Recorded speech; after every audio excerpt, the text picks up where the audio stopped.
Hola a todos y todas, bienvenidos a esta nueva clase de comunicación científica. Hoy vamos a tener una clase sobre la introducción, esta parte del artículo que viene después de generalmente del resumen, y vamos a hablar un poquito de eso, repasando algunas cosas que ya hemos visto. Ahí, denme un segundo, se me perdió la clase, ahí está. Y entonces, si tienen alguna pregunta o algo por el estilo, me pueden escribir directamente al correo, ¿ya? Les recuerdo que la idea de este curso era que trabajaran sobre escritos propios. Entonces, si pueden, si es posible, lo que vamos a hacer es que cuando ustedes, ustedes por su cuenta, pueden empezar a trabajar estos escritos.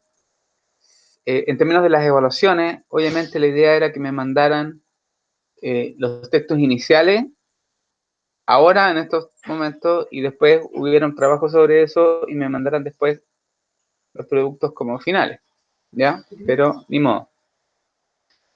Bien.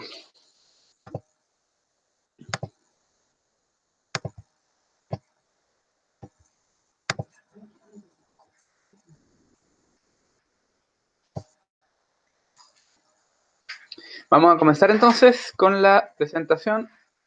¿Dónde estoy? Y me perdí.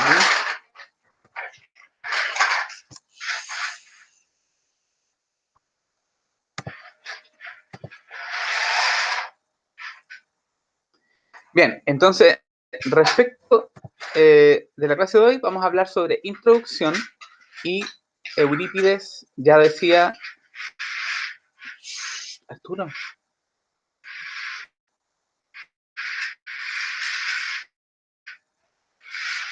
Eurípides ya decía, lo que mal empieza, mal acaba. Bueno, espera, que me voy a tener que ir para otro lado. Un segundo.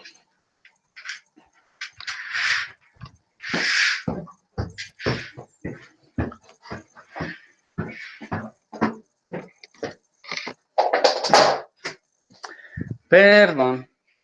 Ahora sí. Es que estaba mi hijo jugando y como que no iba a funcionar eso. ¿Ya? Bien. Ay, lo siento.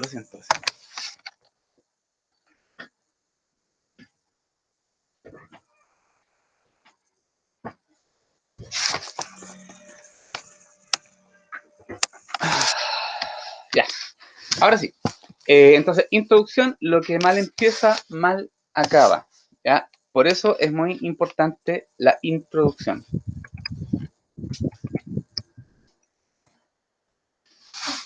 Previamente en este curso hablamos sobre los títulos y hablamos sobre los resúmenes, aparte de las cosas generales. Aquí les tengo un ejemplo de un título que es demasiado bueno para ser cierto, pero este es un paper real. Ya, no sé si ustedes conocen esa película Fantastic Beasts and Where to Find Them. Acá le pusieron Fantastic Yeast, que son las levaduras, and Where to Find Them. Y después le ponen el término como, o la explicación que es como la diversidad oculta de patógenos de hongos dimórficos, es decir, de levadura. ¿Ya? O sea, este título yo creo que no puede ser más genial. Y como ustedes pueden ver, no siempre tiene que ser como tan explicativo, sino que uno puede ser creativo en los títulos. Pero no se puede arrancar de exactamente el ámbito que están mostrando. O sea, en este caso es un súper buen ejemplo donde justo le calzaron el título, pero es exactamente eso de lo que se trata la cuestión. ¿Okay? Excelente título. Y después hay que tener ojo porque uno puede hacer un título así súper grandilocuente como el anterior, y si el paper es malísimo, o el paper es muy chico, algo muy local, eh, digamos, es una especie como de estafa, ¿cierto? Como publicidad engañosa, ¿cierto? Entonces hay que tener ojo con que el título y el resumen tengan sentido con el paper. O sea, no puedo vender una cosa macro, ¿no es cierto?, de escala, cuando en realidad el paper es algo local y viceversa, ¿cierto? Entonces la idea es que mantengamos una cierta coherencia. Bueno, respecto a la introducción, cuando uno lee la introducción, la audiencia espera ciertas cosas basadas en todas las introducciones que ha leído de todos los mismos papers, eh, digamos, en la vida. Entonces, hay como una especie de estructura general bastante conservada en las introducciones de todos los papers, y yo me imagino que si ustedes ya han leído algunos, se darán cuenta que uno puede reconocer como una cierta lógica que parte de algo general, explica el problema, por qué es importante estudiar esa cuestión que estamos estudiando, y después cuenta un poco cuáles son las preguntas o predicciones, ¿cierto? Entonces, déjenme introducirlos a los párrafos de introducción. ¿Ya? Al terminar la introducción, uno debería ser capaz de contestar las siguientes preguntas. ¿De qué exactamente se trata el trabajo? ¿Por qué es importante? ¿Por qué tengo que leer ese paper? ¿Por qué me tomé la molestia de hacer la investigación, tomar los datos, escribir el paper y tratar de publicarlo? ¿Qué se requiere para entender el trabajo?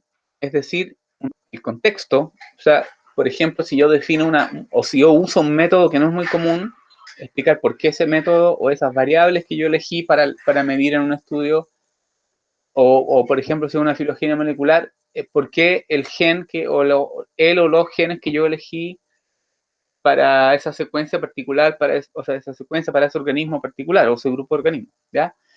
Y cómo se presentará el trabajo, ¿ya? O sea, en general se tiene esta estructura: contexto o background, el gap, que es la brecha o el hoyo de conocimiento, que es como, esto no se sabe, por eso lo hago yo, porque en el fondo hay una cuestión obvia.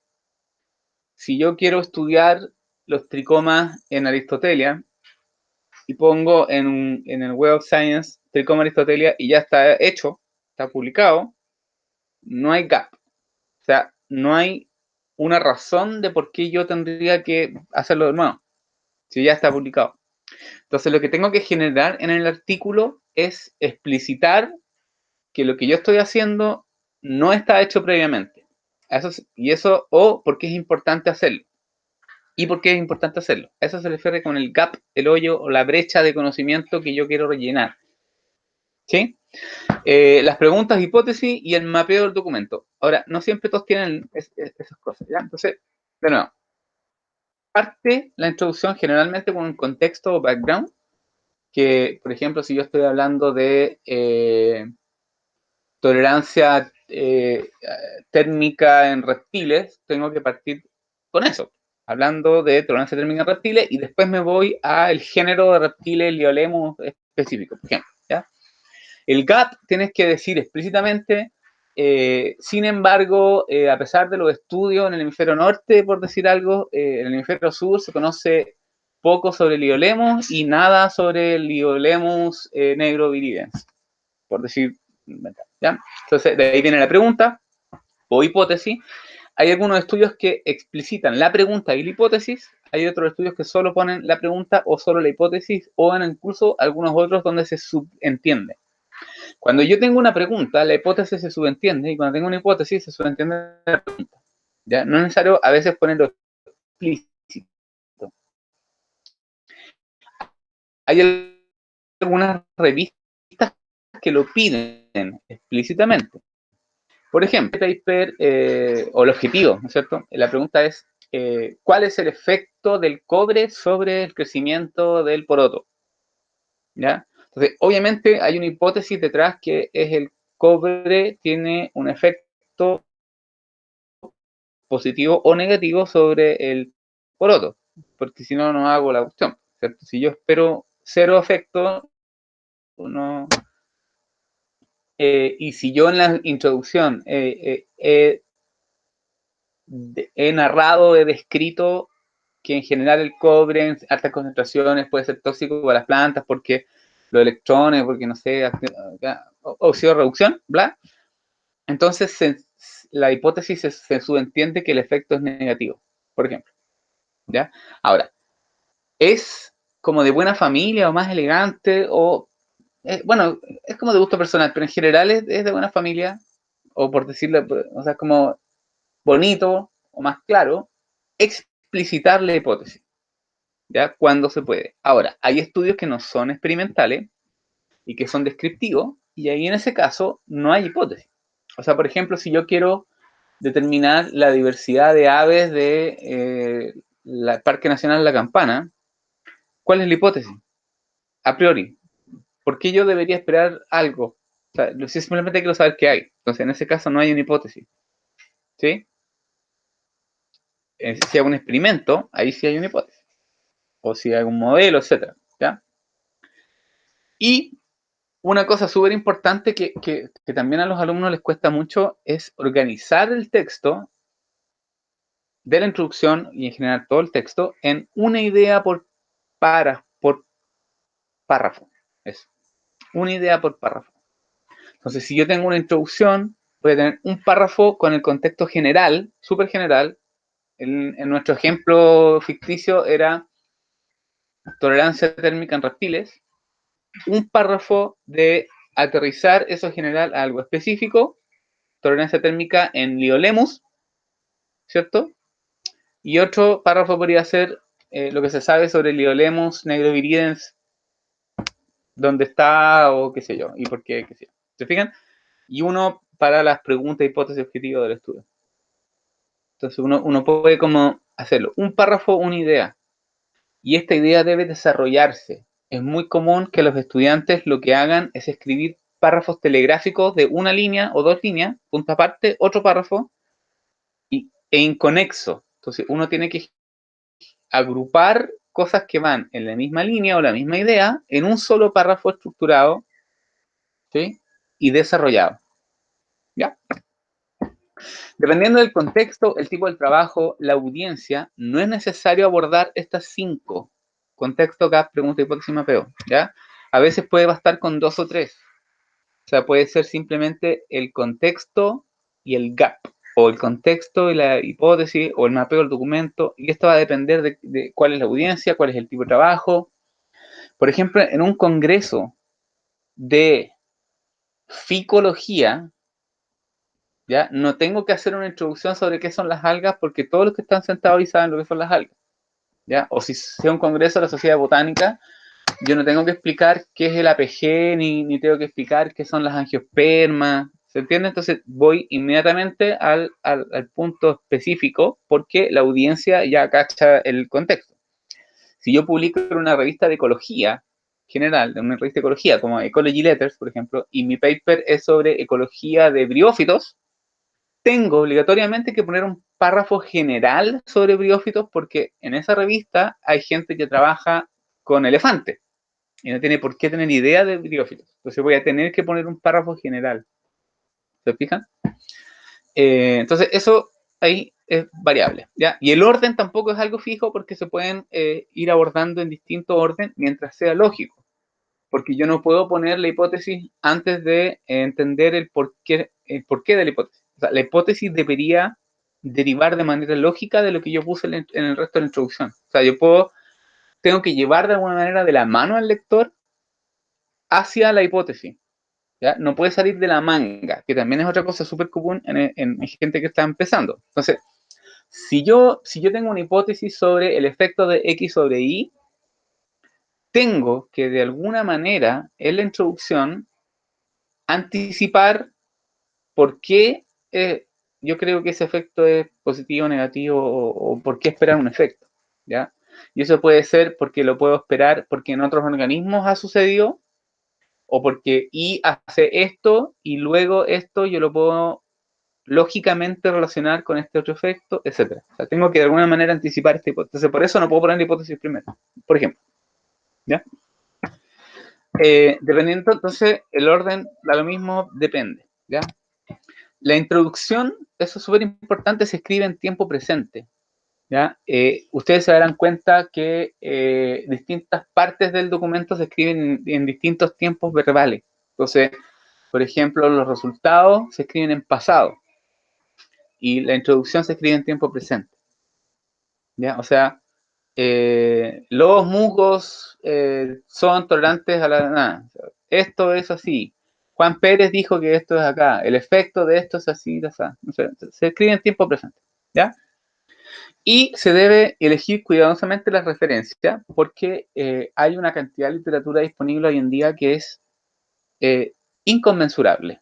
Entonces, tengo que ir a citar a Aristóteles en un paper, por ejemplo, de filogenia. Aristóteles fue el primero que dijo que había plantas y animales como en dos grupos, dos reinos, ¿cierto? Tengo que citar a Aristóteles a partir de ahí.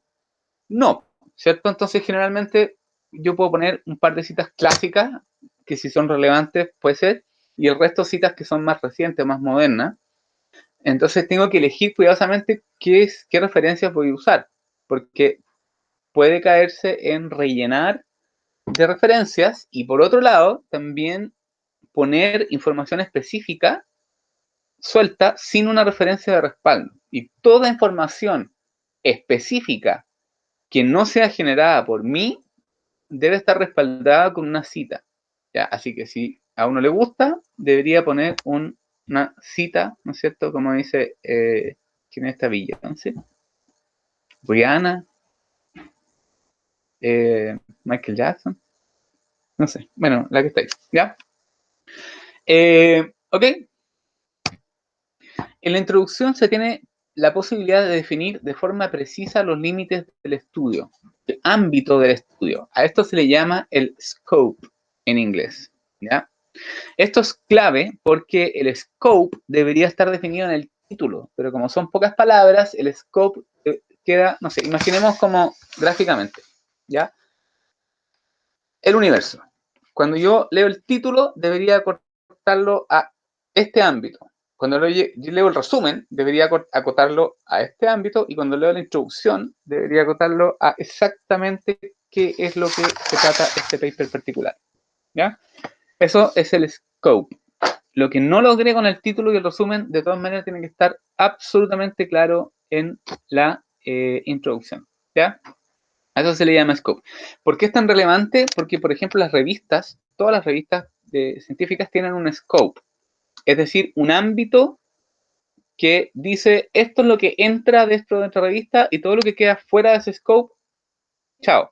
Entonces, si tú mandas un paper que queda fuera de ese scope, el editor en un segundo lo mira y dice fuera del scope, chao. ¿Ya? Es decir, no entra en nuestra revista, tienes que buscar otra que sea de acuerdo a ese scope o ámbito del estudio. ¿Ya? Acá tenemos un párrafo, ¿no es cierto? Y lo vamos a leer. Entonces, en el transcurso de muchos años, el efecto de los campos magnéticos en la vida de las plantas ha sido el sujeto de muchos estudios. ¿Qué es eso? Contexto, ¿ya? Incluso tan temprano como en 1930, esta persona reportó un 100% de aumento en la tasa de elongación de las plántulas de trigo bajo la influencia de un campo magnético.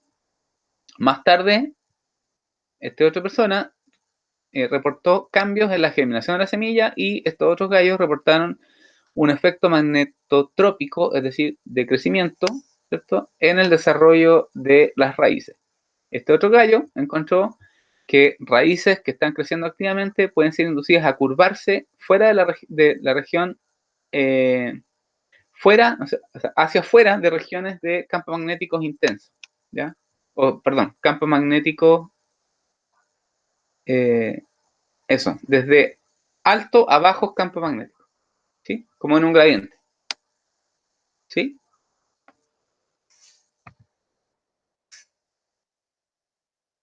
Entonces, esto que está acá es básicamente esto que está en azul.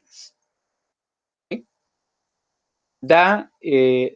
Claramente se entiende que es un paper sobre plantas y efecto de los campos magnéticos sobre las plantas. ¿Ya? Entonces, fíjense lo que viene a continuación. En este artículo hipotetizamos que las plantas con diferentes concentraciones de sustancias diamagnéticas y organelos como los amiloplastos o elementos paramagnéticos como el fierro o el cobalto podrían presentar diferentes susceptibilidades magnéticas y diferentes respuestas a fuerzas magnéticas. Para probar esta hipótesis, medimos la susceptibilidad magnética de semillas que estaban germinando y del crecimiento de las raíces en respuesta a diferentes campos magnéticos y fuerzas en lenteja, soya y trigo. Que se seleccionaron, que se sabe que tienen diferentes susceptibilidades magnéticas y probablemente sensibilidades diferentes a campos magnéticos externos. Y el objetivo, ¿no es cierto?, era desarrollar una hipótesis simple para relacionar el efecto de esfuerzo de campos magnéticos externos en el crecimiento de las raíces de especies que tienen diferentes sensibilidades. ¿Sí? Si se fijan en esta, ahí está el contexto, la pregunta, incluso la hipótesis, y hay un cierto mapeo del documento porque también describe cómo se hizo, describe en el fondo lo que viene como en la metodología y toda la cuestión, después va a ir en detalle. ¿Ya? El nombre científico ese ya ahora es otro. Pero, ya. Entonces, en la intro se debe incluir el scope o el ámbito del paper y las limitaciones. El scope son los aspectos incluidos en el trabajo, el área de estudio, el tema específico, la especie, el lugar, etcétera. A eso se refiere con el scope. Y las limitaciones son aquellas cosas que restringen el scope. Por ejemplo, si yo estoy hablando del efecto de la temperatura sobre Rhacomitrium, que es un género de musgo, ese es mi scope. Y las limitaciones podría ser de Sudamérica o en Chile. ¿Qué significa eso? Que yo estoy hablando no de todos los Rhacomitrium del planeta, sino que estoy hablando de los de Chile. Por lo tanto, las conclusiones y las cosas que yo puedo decir al respecto van a estar limitadas a ese aspecto.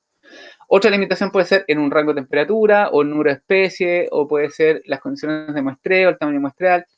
Hay una serie de cosas que restringen el scope. ¿Ya? El scope más amplio es global, con todas las especies del planeta, qué sé yo, y a medida que nos achicamos se hace más pequeño el scope. ¿Ya? Y en general, las revistas de más impacto requieren scope más amplio y las revistas de menos impacto van a lo más específico. ¿Sí? Entonces, una cosa importante es indicar estas limitaciones deben estar explícitas. En un paper científico uno no puede tratar de vender la pomada, de hacerse el cucho y no hacerse cargo de las limitaciones. Uno tiene que explícitamente decir cuáles son las limitaciones del artículo. Se debe ir al punto y no extenderse con cosas que estén fuera del scope. Eso es súper importante. ¿Ya? Aquí tenemos, por ejemplo, otro párrafo. Dice, en este paper comparamos las diferentes expectativas de vida en 3 diferentes grupos de personas. Buenos para el copete, moderados para el copete y personas que no toman. ¿Ya? Sin embargo, no comparamos o no tomamos en cuenta el trasfondo social, médico o económico de estos grupos. Estos elementos podrían afectar la expectativa de vida mucho más que la ingesta de alcohol. ¿Cuál es el scope? El scope es el consumo de alcohol o la expectativa de vida en gente que toma mucho, poco o moderado y nada de alcohol. Es el scope.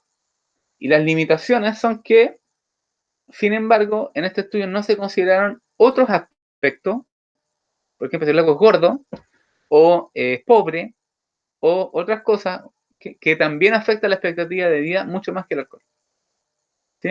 Entonces, eso es la limitación. Te dice de el universo de cosas que tienen que ver con la expectativa de vida y el alcohol, yo me recorto a considerar que no estoy considerando estos otros factores que también impactan la expectativa de vida. ¿Se fijan? Ahí está esto de las limitaciones, ¿ya? Es importante indicar la importancia o relevancia del trabajo, que era lo que estaba en esto como gap. ¿Sí? ¿Por qué?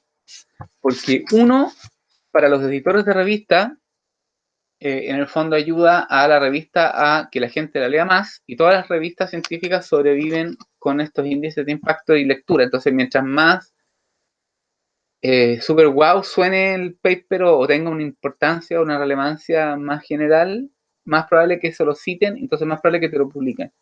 Y también por los fondos. La manera, por ejemplo, cuando uno escribe un proyecto, de vender el proyecto es tratar de buscarle la importancia o relevancia. ¿Ya? Yo hace poquito, hace algunos minutos, estaba realizando un proyecto para otra universidad, de estos proyectos como internos, pero de otra universidad. Y el proyecto, de ahí nomás, pero era muy importante, era muy relevante por diferentes razones. Había como una gran importancia en hacerlo. Entonces, a pesar de que estaba escrito malito, era es muy relevante, entonces uno dice, pucha, bueno, igual hay que hacerlo. No sé si me entiendo. ¿Ya? Aquí tenemos otro parrafito. Dice, el sangrado de nariz en adultos es una de las razones más comunes para la entrada en emergencia en la sala de otorrinolaringología, ¿ya? Pero la causa de esta condición permanece desconocida. ¿Qué es eso de permanece desconocida? El gap, el hoyo, qué es lo que no se sabe, ¿ya? Estudios de caso sugieren una asociación entre el sangrado de narices y el consumo regular y elevado de alcohol. Se fijan ahí una posible sugerencia, entonces, y lo que se hizo acá es que se hizo una prospección, ¿cierto?, de un estudio de tipo estudio de caso de control para comparar los hábitos de alcohol en adultos con y sin sangrado de narices, ¿cierto? Con aquellos tratados por otras condiciones otorrinolaringológicas. Ya, en el fondo el punto es que aquí se destaca claramente cuál es el gap del estudio, ¿ya?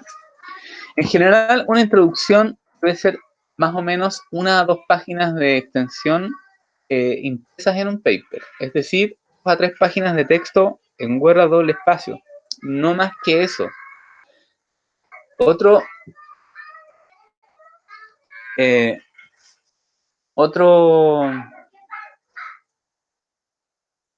error muy común en gente que está partiendo es que, por ejemplo, yo lo he leído en muchas tesis de posgrado, tesis de magíster y tesis de doctorado, lo he leído muchas veces.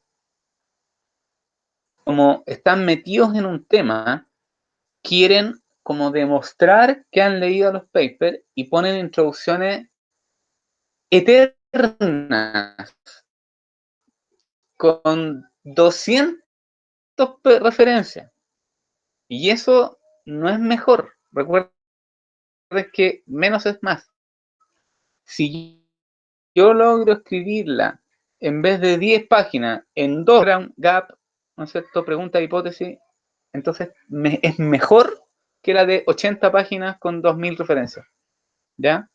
Entonces, ojo, introducciones largas, no. Lateras, poco eficaces, ¿ya? Tengo masa de pan porque estoy haciendo pan. En el siguiente ejemplo de intro que les voy a dar ahora, deben identificar las partes. Aquí yo les pido, por favor, que vayan pausando el video, lean, ¿ya? Y vayan tratando de identificar estas partes que están aquí, ¿no es cierto? Si es que están todas, de esta introducción que viene a continuación. ¿Ya? Y ese es el trabajo final de la clase de hoy día, ¿ya? Aquí está. Entonces, la idea es que lo vayan leyendo y puedan ir como marcando, ¿ya?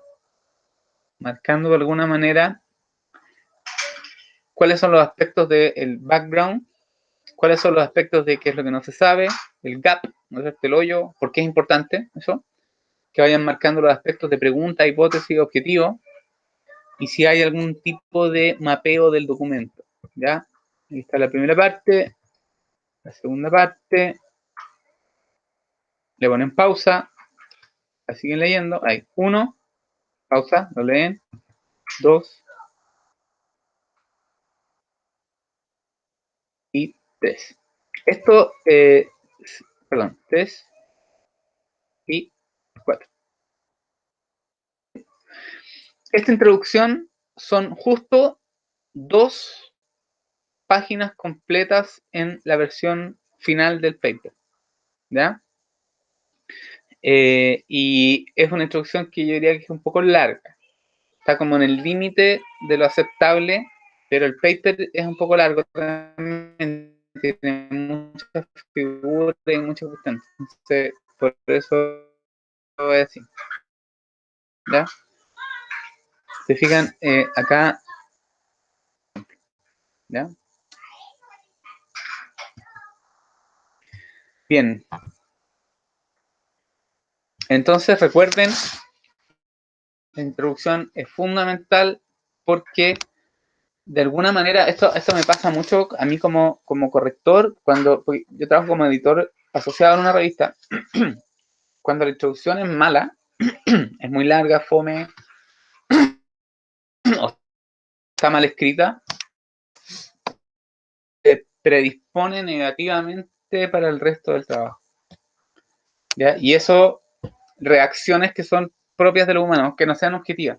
Los científicos no somos computadores ni seres superiores, somos igual que cualquier persona que, por ejemplo, una cuestión que está mal escrita, mal redactada o mal organizada, te cabrea y te dice no, esta cuestión está mal. ¿Ya? Entonces, ojo, el que mal empieza, mal acaba. ¿Ya? Y eso sería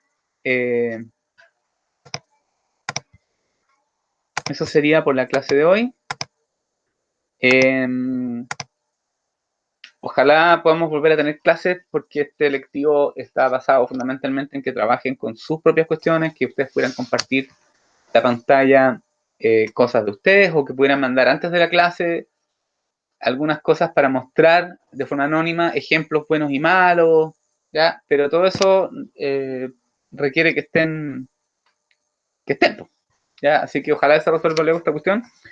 Cuídense todos, no salgan, y sería tutti.